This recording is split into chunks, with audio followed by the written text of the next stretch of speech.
Ô, gente, voltamos com mais um bloco. A gente vai continuar a falar desse tema que vocês gostam bastante, que é direito internacional privado. Mas se vocês não gostaram, não tem problema não. O examinador adora. Então, no lucro a gente tá. Mas não é complicado. Parece ser, mas espero que vocês saiam daqui com a impressão de que é algo que pode acontecer com todo mundo. Fala, não vai não no meu escritório. Imagina. Eu vou trabalhar com dia de família, Macau. Não, meu negócio é alimento só. Vê se é possível isso. Então, o primeiro cliente que chega lá é uma mãe que está com 2 filhos e fala assim, meu marido está no Japão. Ele sumiu, tá? A gente teve um terremoto lá, a gente achou que eu tinha morrido, mas não. No Instagram eu descobri que ele está com uma namorada nova. Ele sumiu, se deu de morto lá, mas eu descobri, eu quero pensão alimentícia. Aí você vai falar assim, mas ele está onde, senhora? Está no Japão. Ah, não dá. Porque eu passei no concurso, que é um concurso mesmo, para ter essa carteira aqui, ó, da OAB. A senhora não sabe, mas é a Ordem dos Advogados do Brasil. A senhora tem que ir atrás da OJ. Ele está no Japão, é a OJ. É assim que vai falar para ela? Não, ela vai perguntar, mas onde fica a OJ? Ó, uma dica que eu dou pra tua vida. Coisa do Japão na Liberdade, lá em São Paulo. Anda lá que alguém te indica. É assim? Não, eu vejo meus parentes dando conselho desse jeito, né? Sabe que eu tinha uma prima que tentou fazer uma adoção e é um processo demorado. Vocês sabem que é bem complicado mesmo. É um dos processos mais difíceis de acompanhar. Quem trabalha em direito de família, porque envolve muita coisa. Aí, infelizmente, não conseguiu fazer a adoção, ela ficou muito mal. Aí, minhas tias foram visitar ela. Em vez de ajudar, piorou o negócio. Minha tia falou assim, não tem problema. O juiz não deu, eu já estou atrás de uma criança para te entregar. Aí, a hora que eu ouvi aquilo, eu falei, vocês têm noção do que estão fazendo? Vocês vão tudo presos. Não vamos deixar ela sofrendo aqui, não. Eu vou pegar umas 3 diferentes, ela escolhe o que quer. Olha para você ver de onde eu venho, hein?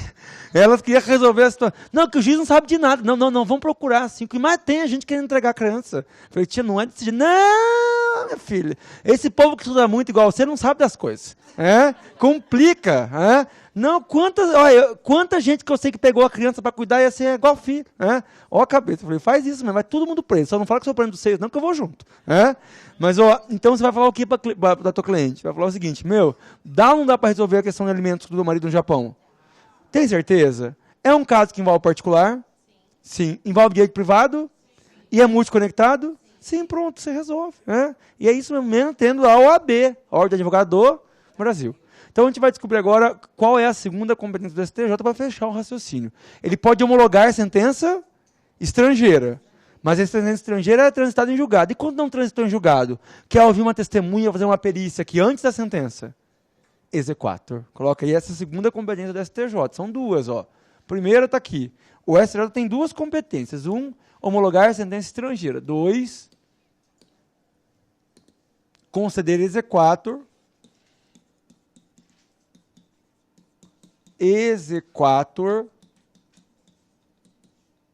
de carta rogatória.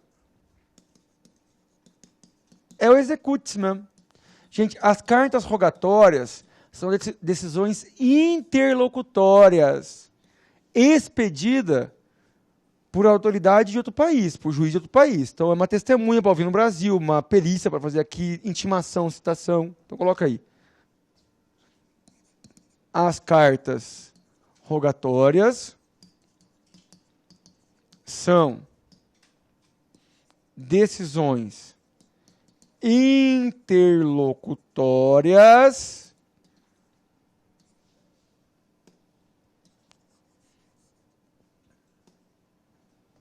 então vem antes da sentença, expedidas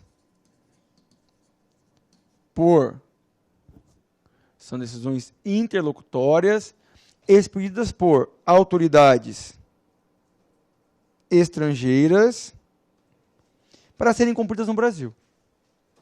Tá? As cartas rogatórias são decisões interlocutórias expedidas por autoridades estrangeiras. Posso passar? Espero. Tá? Por autoridades estrangeiras expedidas por autoridades estrangeiras. Beleza? Por autoridades estrangeiras para serem cumpridas no Brasil. Quem me dá exemplo de decisão interlocutória, gente? Vai lá. Antes da sentença tem o quê? Antes da sentença, qualquer coisa na sentença interlocutória, vai lá. Perícia, o que mais? Citação, intimação, Oitiva testemunha, tudo isso é decisão interlocutória. Coloca aqui, ó, realização de perícias,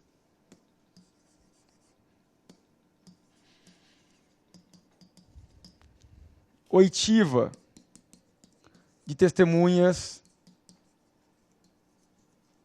citação, intimação, e por aí vai. Etc. Tá bom? Pensa comigo. Então, pois não.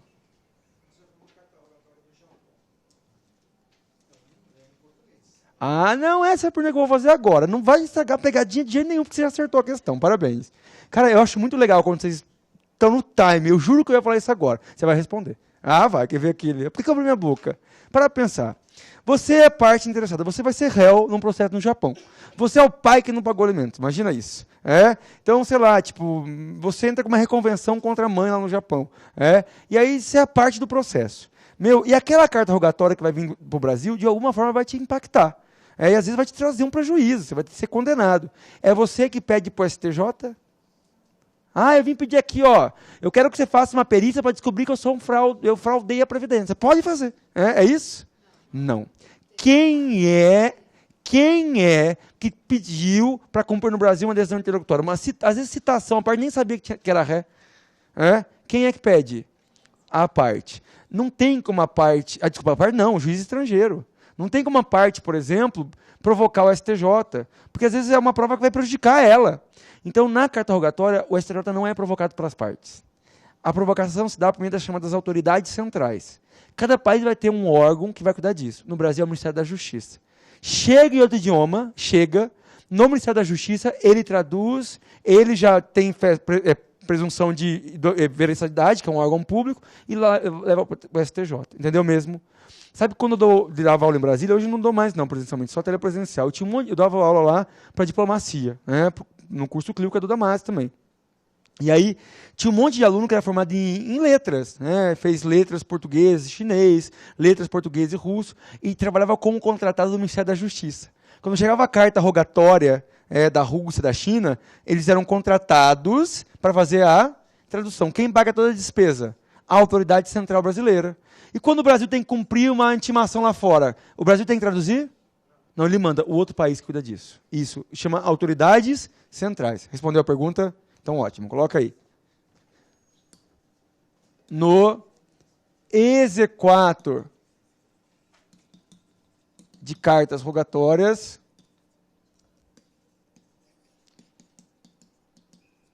o STJ é provocado pelas autoridades centrais. É um termo genérico, tá? Pode ser qualquer órgão. O Brasil vai indicar qual é o órgão dele. Autoridades centrais. Imagina, gente, que ia ser a parte interessada que vai pedir, por exemplo, para ser citada. Ela nem sabia que tinha processo. Pelas autoridades centrais, coloca aí, dos países envolvidos. Só para vocês saberem, não costuma cair em prova. A Autoridade Central Brasileira, qual que é? O Ministério da Justiça. Tá? Tem um órgão de cooperação internacional lá. Então, ó. Posso passar? Te espero. Então, gente, usa um termo genérico, autoridades centrais, que cada país vai indicar o seu. Tá? Então, no exequatur de carta rogatória, o STJ é provocado pelas autoridades centrais dos países envolvidos. Não é a parte que provoca. Ficou claro? No Brasil, coloca aí, a autoridade central é o Ministério da Justiça.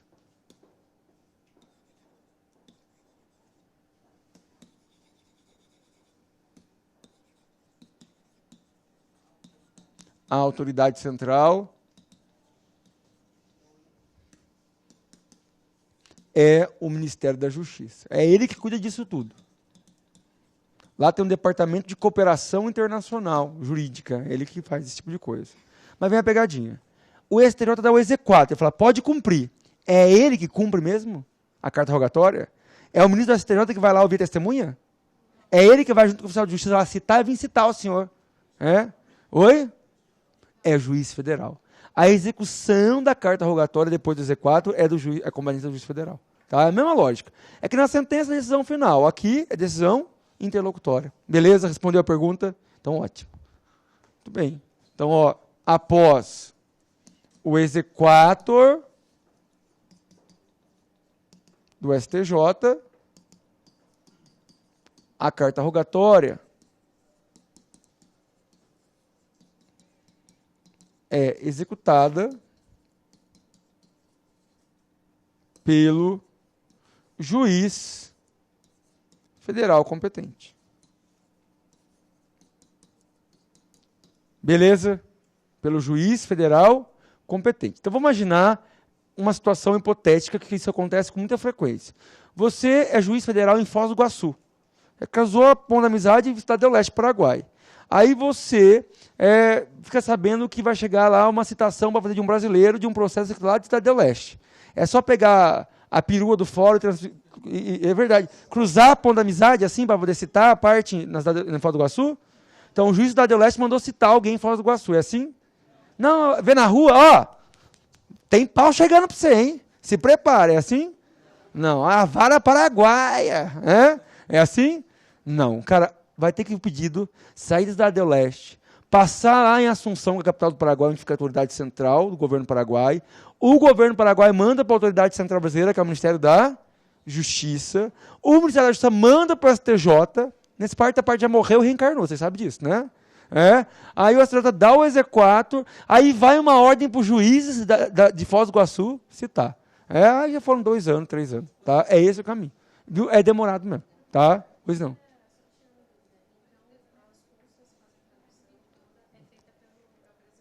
Mas no quê? Na carta rogatória ou na sentença estrangeira? Eu só queria ter certeza. Você está perfeito. É isso mesmo. É tudo Brasil. Quando o Brasil for mandar para fora, é outro país que se vira. É reciprocidade. Cada um vai cuidar das despesas internas. Tá bom? Beleza? Ótimo. Entenderam mesmo?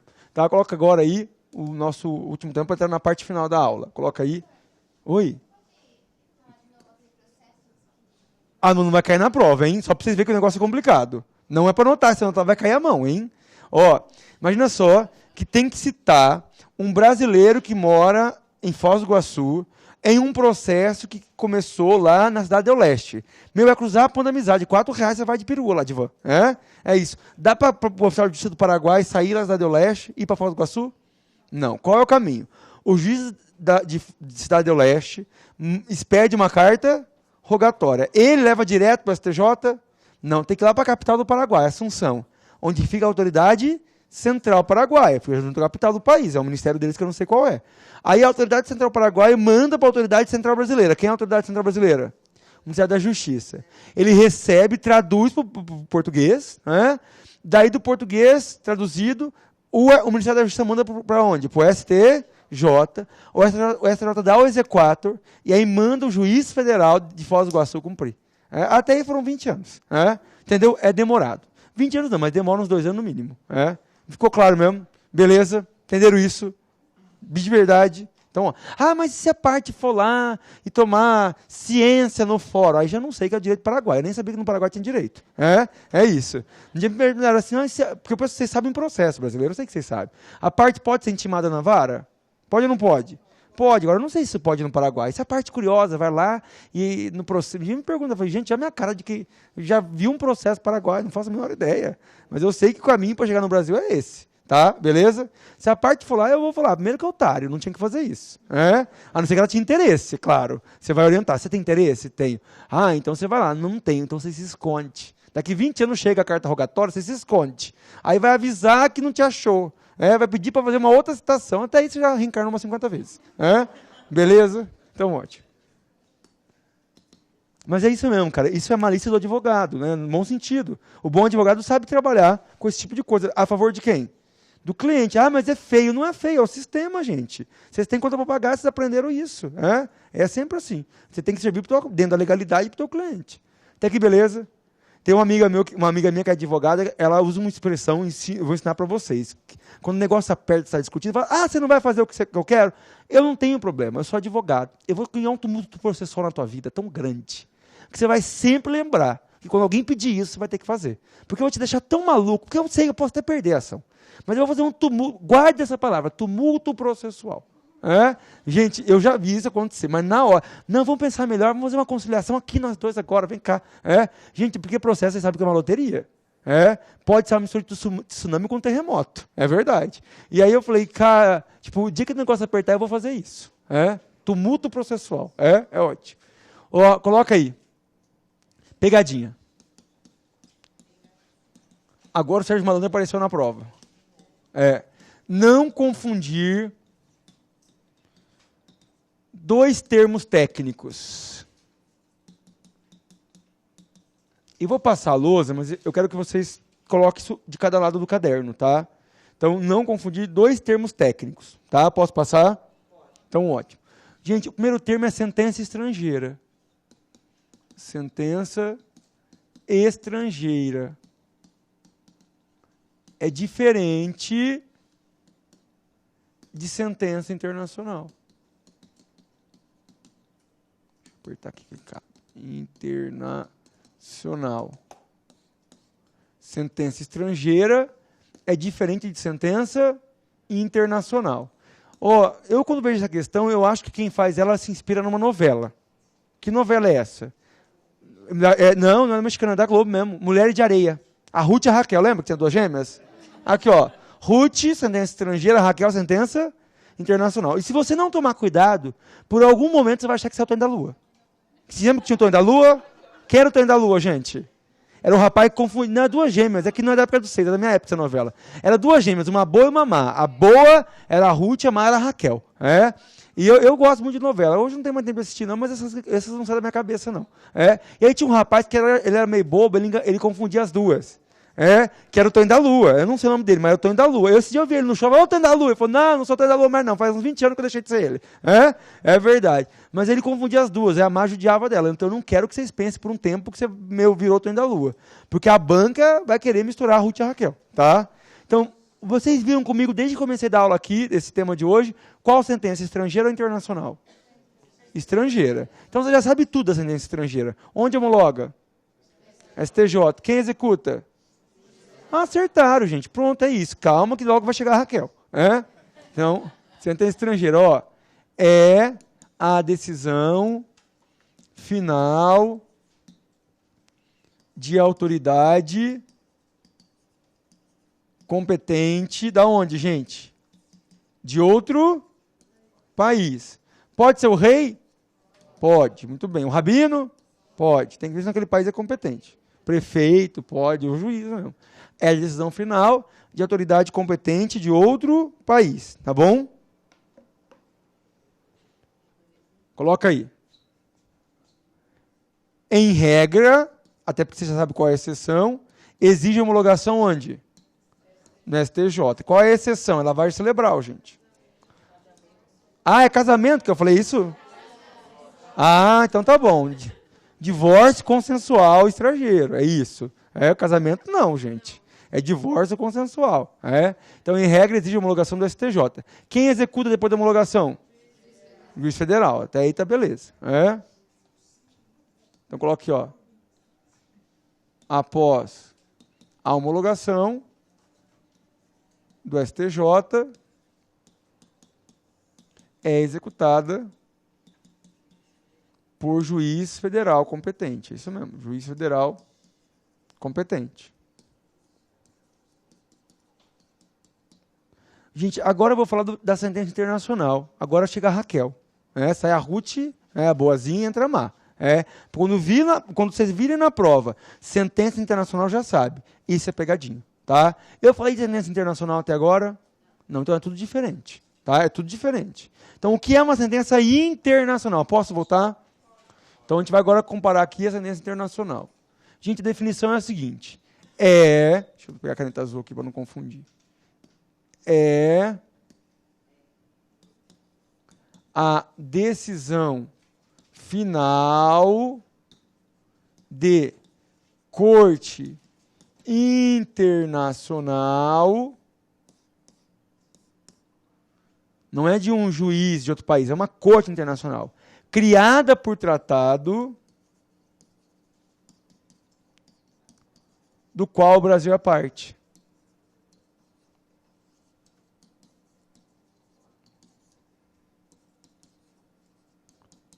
Do qual o Brasil é parte. Então, na sentença estrangeira, O juiz brasileiro sabe o que vai ser da cabeça do juiz marroquino? Não. Sabe o que vai ser da cabeça do rei da, sei lá, da Suécia? Não. Agora, na ascendência internacional, o juiz brasileiro sabe o que vai sair do juiz dessa corte internacional, que foi criada por um tratado que o Brasil é parte? Sabe ou não sabe? Sabe, porque quem ajudou a criar essa corte? O Brasil. E geralmente o Brasil vai lá e indica um juiz para ficar lá por um tempo. Agora o Brasil não está indicando, não sei se vocês sabem disso. É fofoca, eu não vou contar que vocês não gostam, né? Não cai na prova. Hã? Não, a Flávia foi para a comissão, que aí ele está podendo indicar ainda. O ideal da Flávia era ter ido para a corte. Que ela é muito boa mesmo, a Flávia Vezan. Ela foi para a comissão interamericana, a gente queria ela na corte. Mas por que o Brasil não pode indicar para a corte? Para um monte de corte o Brasil não está podendo indicar. Porque essas cortes têm que pagar uma contribuição anual. E faz uns 5 anos que o Brasil não paga. Ele fala, não, tem que rever as contas, esse dólar está estranho aí. E aí, quando você está em débito, você não pode indicar juiz. Aí você não vai indicar, estou pensando, estou calculando aqui ainda, peraí, pode dar outra. Eu não sou ansioso, não, eu dou a minha vez. É isso. Então, gente, na ascendência internacional é previsível, tem fundamento no tratado, e o Brasil é parte do tratado. Então, qual é o tribunal que homologa a sentença internacional?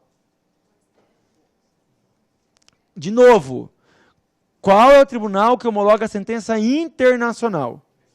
Fica quieto que dá certo, gente. Não abra a boca. Qual é o tribunal... Pela terceira vez, eu não quero ver ninguém falando nada.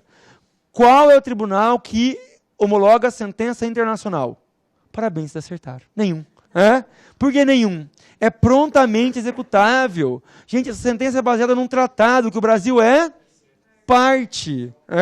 Então não tem homologação, vai lá e cumpre direto. É isso. O silêncio é a resposta certa, orgulhoso de vocês. Parabéns.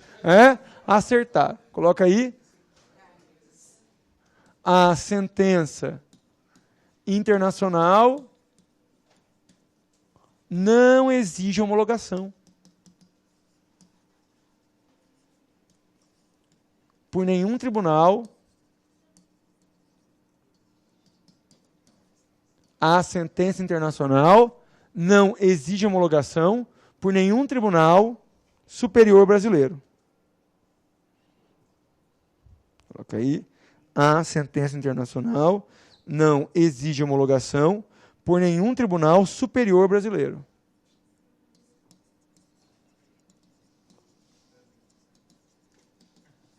Beleza? Então eu já sei que não tem que homologar, gente. Ela é prontamente... Coloca aí. Ela é prontamente executável perante quem? Perante quem? Pelo juiz federal competente. Vai lá e já executa. Então, repito, a sentença internacional não exige homologação por nenhum tribunal superior brasileiro. Posso passar?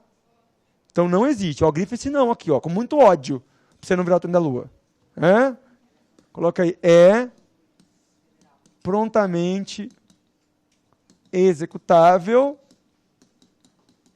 perante o juiz federal competente.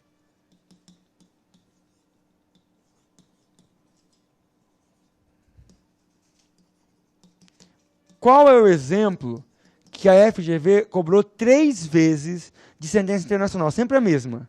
Qual é uma corte internacional que o Brasil fez entre os países da América com base no Pacto de São José da Costa Rica? Como é que chama? A Corte Interamericana de Direitos Humanos. É isso. Quando o Brasil foi condenado pela Corte Interamericana, entre os países da América, foi criada por Pacto de São José. Então, coloca exemplo, sentença da Corte Interamericana de Direitos Humanos. Uma pergunta, gente. O Brasil tem que contribuir para o funcionamento da corte lá, por exemplo, em Paris, a corte francesa? Não. O Brasil tem que contribuir para o funcionamento da prefeitura em Tóquio, no Japão? Não. Agora, o Brasil tem que contribuir financeiramente para o funcionamento da corte americana? Sim, que ele ajudou a criar. Por isso que ele vai pegar e vai cumprir imediatamente. Tá? Ficou claro? Viu a diferença? De verdade. Não vou confundir a Ruth com a Raquel. Então tá bom. A gente vai caminhar agora para a última parte da matéria, que é quando entrar com a ação no Brasil. E se entrar com a ação no Brasil, no direito internacional privado, que lei aplicar. Então coloca aí. Competência do juiz brasileiro no direito internacional privado.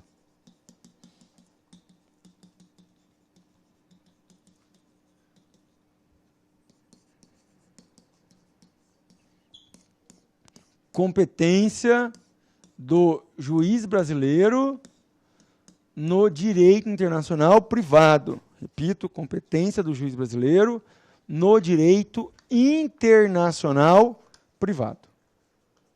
Artigos 21, 22 e 23 do CPC. Artigos 21, 22 e 23 do CPC. Até aqui, beleza? Então, competência do juiz brasileiro no direito internacional privado. Artigo 21, 22 e 23 do CPC. Regra geral.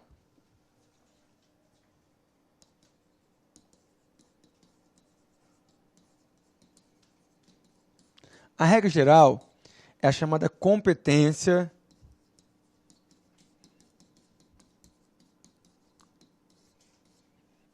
concorrente ou relativa. Coloca aí regra geral. É a chamada competência. Posso passar? Concorrente ou relativa. Concorrente ou relativa.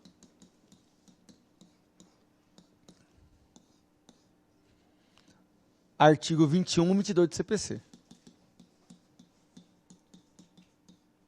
Tá bom? Gente, a competência concorrente relativa é aquilo que você vai aplicar na maior parte dos casos. Pelo nome, você acha que é só o juiz brasileiro ou o juiz estrangeiro também pode julgar o caso? Oi? Quem, brasileiro ou estrangeiro? Tanto faz, a parte escolhe. Se entrar com ação no Brasil, pode ser que o juiz brasileiro tenha que aplicar a lei estrangeira. E se a parte entrar com ação no exterior?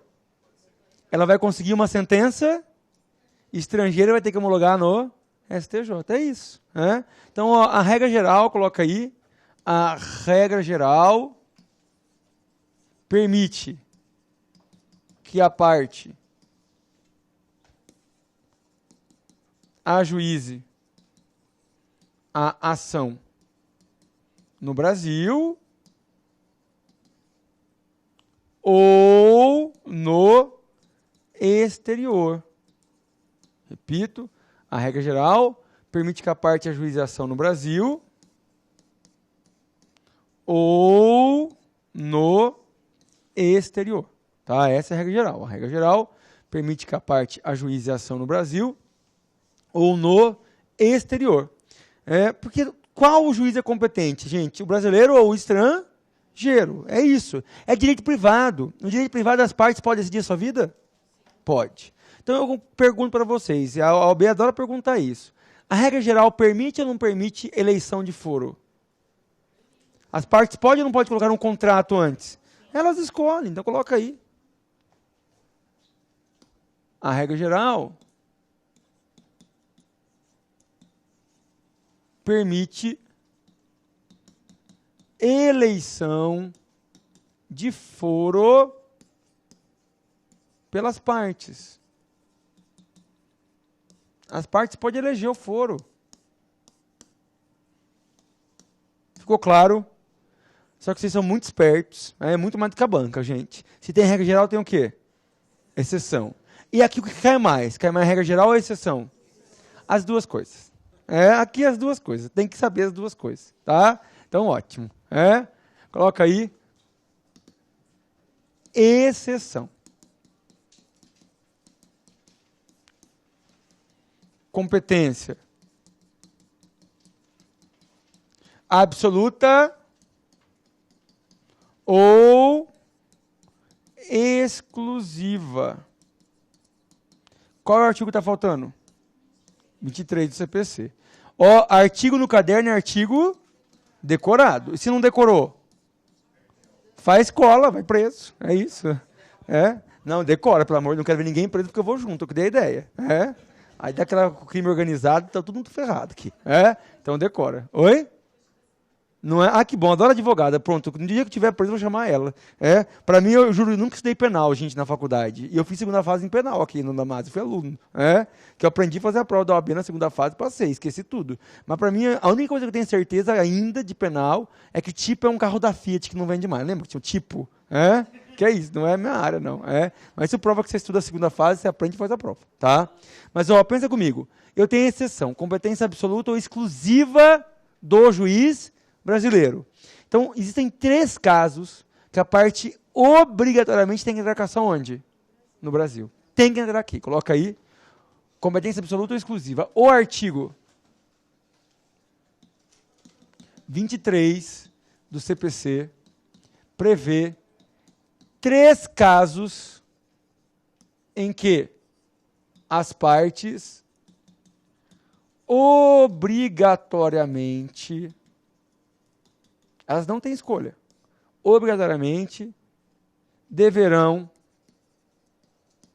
ajuizar a ação no Brasil. Repito, o artigo 23 do CPC prevê 3 casos em que as partes obrigatoriamente deverão ajuizar a ação no Brasil. Por quê?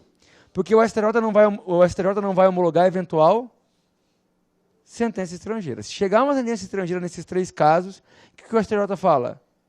Não homologa. Vai ter que começar tudo de novo onde? No Brasil. Por isso que vão te cobrar. Você precisa orientar teu cliente. Fala, não adianta ir atrás. Se você for do país, vai perder tempo. Tá? Coloca aí, pois o STJ não homologará eventual sentença estrangeira. Tem que ser no Brasil. Tá? Ficou claro? Pois o STJ não homologará, posso passar? Eventual sentença estrangeira. O STJ não homologará eventual sentença estrangeira. Quais são os 3 casos? Pode colocar aí. Item, coloca aí 1. Ação judicial sobre bem imóvel situado no Brasil.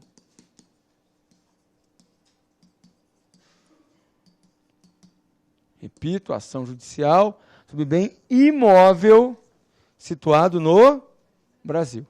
Beleza? Segundo caso. Ação judicial de inventário, partilha,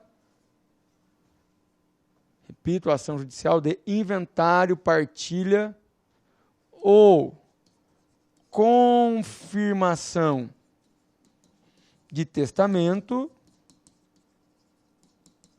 de bens, então ação judicial, repito, de inventário, partilha ou confirmação de testamentos, coloca aí, ou confirmação de testamento, posso passar? De bens situados no Brasil. Grifa bens, aqui é bem imóvel, imóvel, é todos os bens. Bens situados no Brasil. E terceira última hipótese. Logo vou fazer a pergunta que eu quero que vocês deduzam a resposta. Ação judicial de divórcio, separação ou dissolução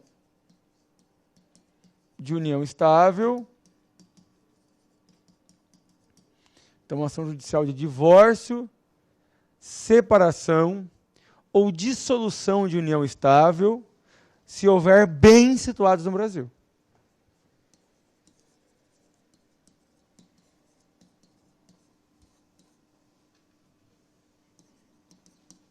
Ó, gente, interpretando o artigo 23 do CPC, que obriga a entrar com a ação no Brasil, você tem uma conclusão. O legislador, ao criar esse artigo, estava preocupado com as partes? Estava preocupado com o quê? Que mais do que os bens, com o imposto. São ações que envolvem bens e que tem que pagar imposto para quem? Para o fisco. Então o Brasil faz questão de julgar. Uma ação de dano moral paga imposto para o governo? Uma ação de contrato, quebrou o contrato, paga imposto? Não. Uma ação de guarda de criança paga imposto? Alimentos? Não. Então o Brasil fala, pode entrar lá fora, não ligo não. Agora, uma ação de, por exemplo, sei lá, aquisição de propriedade, paga ou não paga? Paga, de bem imóvel, paga muito. Ou quando divorcia um dos cônjuges, tem um aumento, esse cônjuge agora, divorciando, tem um aumento de patrimônio grande. Tem ou não tem que pagar? Tem que pagar. Entenderam isso mesmo? No inventário paga imposto? Paga. Por isso que o Brasil faz questão de julgar. É só ele. Se vier uma sentença, por exemplo, da Alemanha, sobre sei lá, uma reintegração de posse de um bem brasileiro, um imóvel brasileiro, o que acontece? Homologa? Não, tem indagação onde? No Brasil. Ficou claro? Se vier um inventário de uma sentença uruguaia sobre uma fazenda que está na fronteira, mas é Brasil, não é Uruguai, o lugar da fronteira do Brasil com o Uruguai, mas é parte do Brasil. Homologa na STJ? Não, tem indagação no Brasil. A parte perde tempo. E você, como advogado, não pode deixar isso acontecer. Agora coloca aí nosso último tema, são os elementos de conexão. Pois não.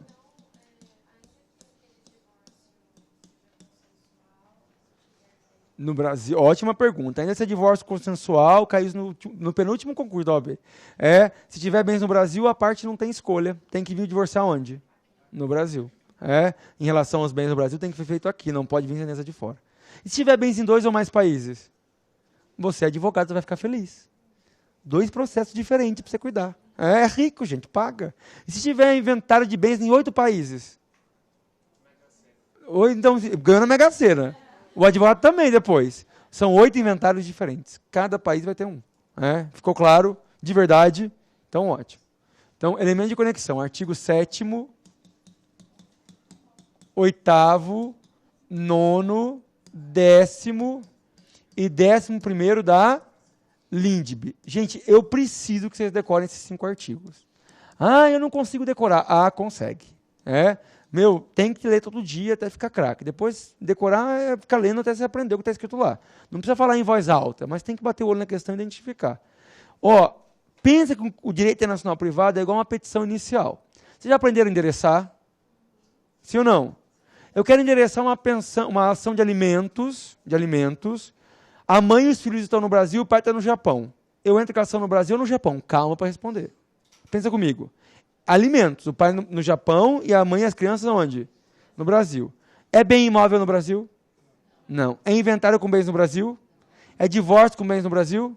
Então onde você vai entrar com a ação? No Brasil ou no Japão? Tanto faz, os dois é competente. É isso.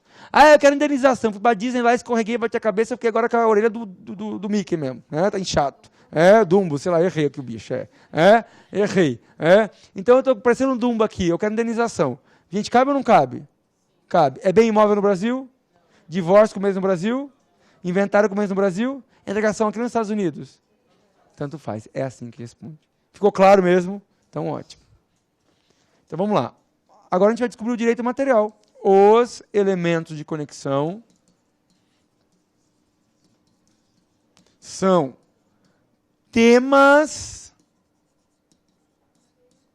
de direito civil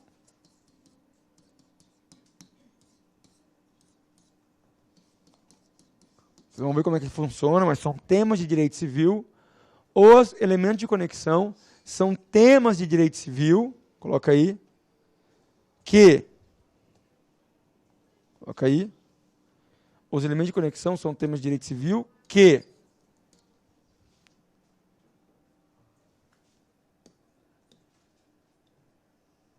presentes no caso concreto. Então, eu vou ter que analisar o caso concreto. Então, repito, os elementos de conexão são temas de direito civil que, presentes no caso concreto, indicam qual será o direito material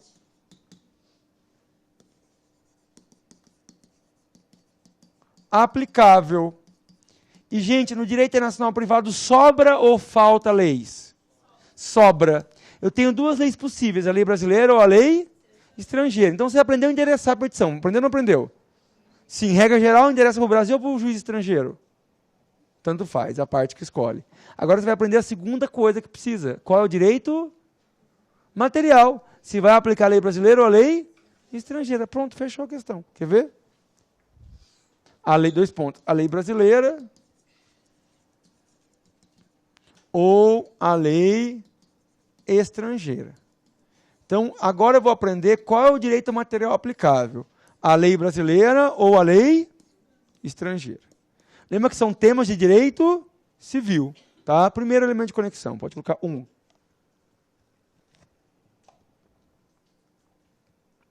Posso passar a lousa? Tudo certinho? Então, beleza. 1. Direito de família. Capacidade civil.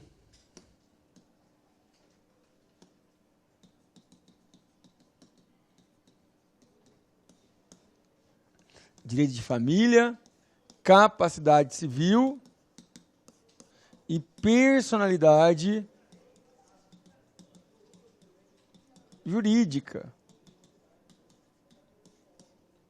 Direito de família, capacidade civil e personalidade jurídica. Artigo 7º da LINDB. E eu vou colocar na ordem do caderno daquilo que cai mais. Então, os 2 primeiros sempre caem, os 3 últimos nunca caem. Tá? Então, quando você bater o olho na questão, fala, direito de família. Você vai saber se vai aplicar a lei brasileira ou estrangeira. O que prevê o artigo 7º da LINDB? Questões de direito internacional privado, que envolvem família, divórcio, alimentos, capacidade civil, interdição, a pessoa é absolutamente incapaz, ou ainda personalidades jurídicas, se a pessoa tem direito à indenização por dano moral, é regido pela lei do domicílio da pessoa. Coloca aí. Aplica-se a lei do domicílio da pessoa. Então, interessa onde a pessoa mora. Como assim, Macau? Vamos voltar para aquele exemplo que você já conhece. A mãe está com os filhos onde mesmo? Morando no Brasil. E o pai? No Japão. Vamos por partes. Petição inicial. Primeira coisa, você coloca do direito ou você endereça? Na petição inicial, gente. Vão endereçar. Qual é o juiz competente? Gente, esse caso é um caso de alimentos. Bem imóvel no Brasil? Não. Divórcio com bens no Brasil? Não. Inventário com bens no Brasil? Não. Então, eu tenho que endereçar para o juiz brasileiro? Não. É competência. Tanto faz. Enderecei. SPC. Competência. Agora, eu decidi entrar com a ação no Japão ou decidi entrar com a ação no Brasil. Pode ou não pode? Pode. Eu tenho que saber qual é o direito material aplicável. Quem tem direito a alimentos? Os filhos. Onde eles moram? Que lei aplica? Brasileira. O pai fala, eu vou pagar alimentos sim, mas eu quero agora regulamentar a visita. Não, eu quero guarda compartilhada. De quem é o direito da guarda compartilhada? Dos pais. Onde o pai mora?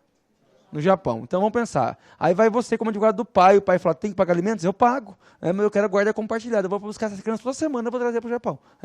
Não sei, teoricamente isso caberia. Você vai tentar aplicar. Aí, pensa comigo, vamos endereçar. É alimentos, desculpa, alimentos não, perdão. É imóvel com bem no Brasil? Não. É divórcio com bem no Brasil? É inventário com bem no Brasil? Não. Então qual é o juiz competente para dar a guarda compartilhada para o pai? Do Brasil ou do Japão? Tanto faz. Qual é o direito material que eu vou aplicar? O direito material do domicílio da pessoa que tem o direito. Onde esse pai mora? No Japão. Então, mesmo julgando aqui no Brasil o direito da guarda compartilhada, o juiz brasileiro vai ter que aplicar qual lei? A japonesa, porque é o direito do pai. Pode ser que no Japão não tenha isso, é para um pai só ou outro. Pode ou não pode? Pode. É a lei do domicílio da pessoa que tem o direito. E a guarda compartilhada é diferente dos alimentos. A guarda compartilhada é um direito do pai. Os alimentos é um direito do filho. Por isso você tem que interpretar a questão. Ficou claro? De verdade? Então,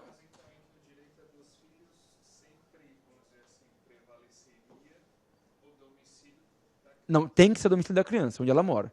No caso de alimentos, a mãe mora no Brasil, mas as crianças moram com uma tia no México. Que lei que vai ter que ser aplicada? Mexicana. É de quem tem o direito. Beleza? Entendeu? É isso mesmo. 2. Segundo elemento de conexão, gente. Contratos e obrigações. Esse cai muito mesmo.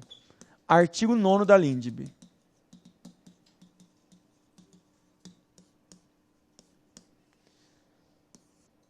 Coloca aí. Aplica-se a lei do local da celebração. Assinatura, é isso mesmo. Aplica-se a lei do local da celebração. Ou seja, local da assinatura. Então, um exemplo. Uma empresa brasileira contrata uma empresa chilena para fazer um serviço, sei lá, de tecnologia, numa filial dessa empresa brasileira que está no México. Então, uma empresa brasileira contratou uma empresa chilena para fazer um serviço de tecnologia no México. São 3 países, concorda? Só que esse contrato foi assinado em Paris. Que lei que se aplica? A lei francesa, a lei de Paris. É isso. Ah, mas Paris estava lá, estava no aeroporto e quando na conexão não interessa. Assina num país a lei que se aplica. Eu, quando vou para o exterior, eu não assino nada. Porque eu sei que se eu assinar, vai aplicar que lei? Do lugar que eu estou. A pessoa insiste, eu finge de louco, me jogo no chão. Aí a pessoa fala, vai embora, então, sem assinar. É assim mesmo. É a lei do local da assinatura. Ficou claro? Beleza? Então, contrato é onde assinou. Terceiro. Sucessão.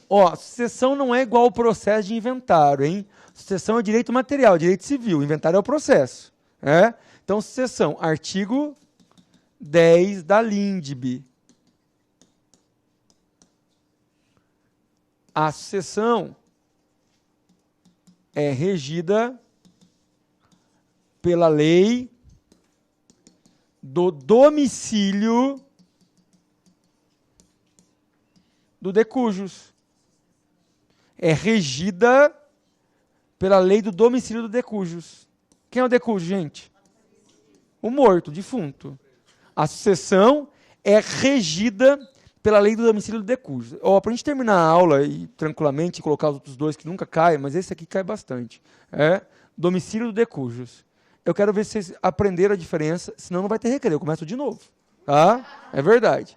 A diferença entre inventário, que é o processo, e sucessão, que é o direito material. O meu tio tem um prédio em São Paulo. Para quem não sabe, São Paulo é Brasil, tá? E ele mora na Itália. Ele morreu na Itália. O prédio está onde? No Brasil.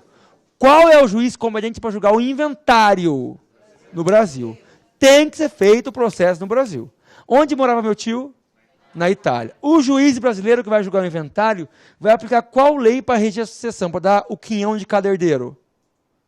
Domicílio do morto, a lei italiana.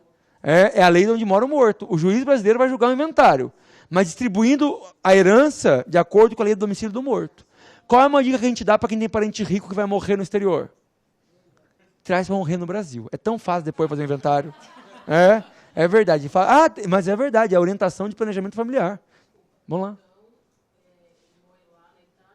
Ele morava na Itália. Isso. O inventário é o processo. Tem que pagar imposto? Tem ou não tem? Tem. Então, onde será feito o processo de distribuição? No Brasil. Aplicando que lei? Da Itália. Metade para os filhos, 1/3 para a nora. É assim, de acordo com o direito italiano, direito material. Quando você tiver um cliente teu, muito rico, que mora no exterior com bens no Brasil, os filhos te procuram. Meu pai está para morrer. O que você vai falar? Primeira coisa, antes de morrer, traz para cá. Traz para cá, deixa eu morrer aqui, não mata aqui se precisar. Por quê? Porque para fazer um inventário depois, tem que ser feito no Brasil. Se ele morava no Brasil na hora da morte, qual é o direito material para distribuir a herança? Onde morava brasileiro. Entendeu mesmo? Não mata não, que é homicídio, pelo amor de Deus, hein? Não, essa eu não conheço não, não é da GV não. Deve ser simulado por aí, mas não é da GV não. Oi? Não, é domicílio, é onde mora. Ela pode estar passando férias no lugar, mas é onde ela mora. Tá? 4, igual aqui. A última coisa, penúltimo. Classificação de bens. Acabando, gente. Classificação de bens. Nunca caiu na prova, tá? Oi.